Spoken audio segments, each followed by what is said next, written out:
Starting में जब newborn बच्चे होते हैं तो वो वाला मरहला जो है माओं के लिए भी बड़ा मुश्किल होता है और बच्चे के लिए भी, क्योंकि ज़ाहिर है नया नया वो दुनिया में आया हुआ होता है, उसको अभी नई नई चीज़ें थोड़ी सी जैसे मदर फीड आपने बोला कि बहुत ज़्यादा ज़रूरी है। उसके अलावा ऐसी कौन सी टिप्स हैं जो आप माओं को देना चाहते हैं? क्योंकि मुझे पता है जब न्यूबॉर्न बच्चा रो रहा होता है घर पे तो ये पता नहीं चलता कि उसको पेट में दर्द है वो इस वजह से रो रहा है या कान में दर्द है या कोई और मसला है। तो ये कैसे उस छोटे बच्चे को किस तरीके से टैकल किया जाए? दो चीज़ें हैं कि जो बच्चे, जैसे अभी हमने कहा कि प्रीमेच्योर बच्चे जो होते हैं जी, उनमें विटामिन डी डेफिशिएंसी के ज़्यादा इम्कान होते हैं। ठीक है। तो ऐसे बच्चों को हम रूटीन में विटामिन डी का सप्लीमेंट दे देते हैं। अच्छा, तो वो उस सप्लीमेंट से जो पोटेंशियल चांसेस होते हैं कि उसको रिकेट्स या हड्डियों का कमजोरी पैदा होगी, उससे वो बच जाता है। ठीक है। दूसरी बात, आपने अच्छी बात कही कि माएँ अक्सर आती हैं कि मेरे बच्चे के कान में दर्द है या पेट में दर्द है, तो मैं उनसे कहता हूँ कि आप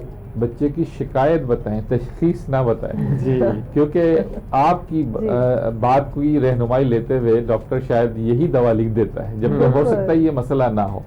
आमतौर पर माएँ आती हैं कि हमारा बच्चा रोता बहुत है जी। अच्छा, रोने की वजह से बच्चा चुप नहीं होता।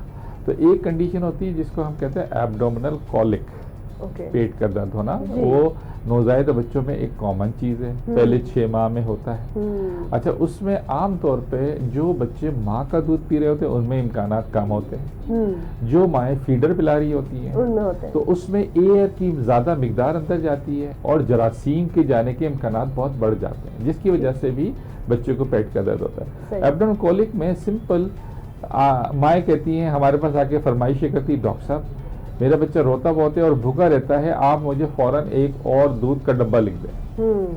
वो समझती है कि शायद मेरा बच्चा भूख की वजह से रो रहा है और मेरा दूध उसके लिए ना काफी हो रहा है। तो हम उसकी तसल्ली के लिए समझाते हैं, हम उसका वजन करते हैं और वजन करने के बाद जो वेट गेन होता है वो समझाते हैं कि ये बच्चे का वेट गेन एप्रोप्रिएट है।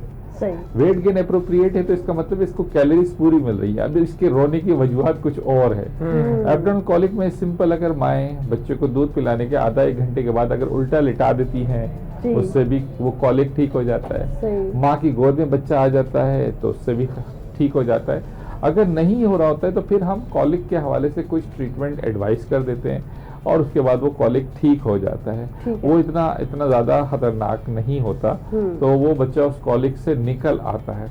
लेकिन बच्चे, नौज़ायदा बच्चे छोटे होते हैं तो उनको गैर ज़रूरी अद्वियात से इज्तनाब करना चाहिए। हमारी क्लिनिक्स पे बच्चा होता है जो आते हैं, 1 महीने का बच्चा होता है, उसके पास दवाओं का थैला भरा होता है और वो इतनी सारी दवाएं बच्चों को दी जा चुकी होती है, तो हम कहते हैं कि इतनी सारी दवाएं बच्चे की सेहत के लिए नुकसानदेह हो सकती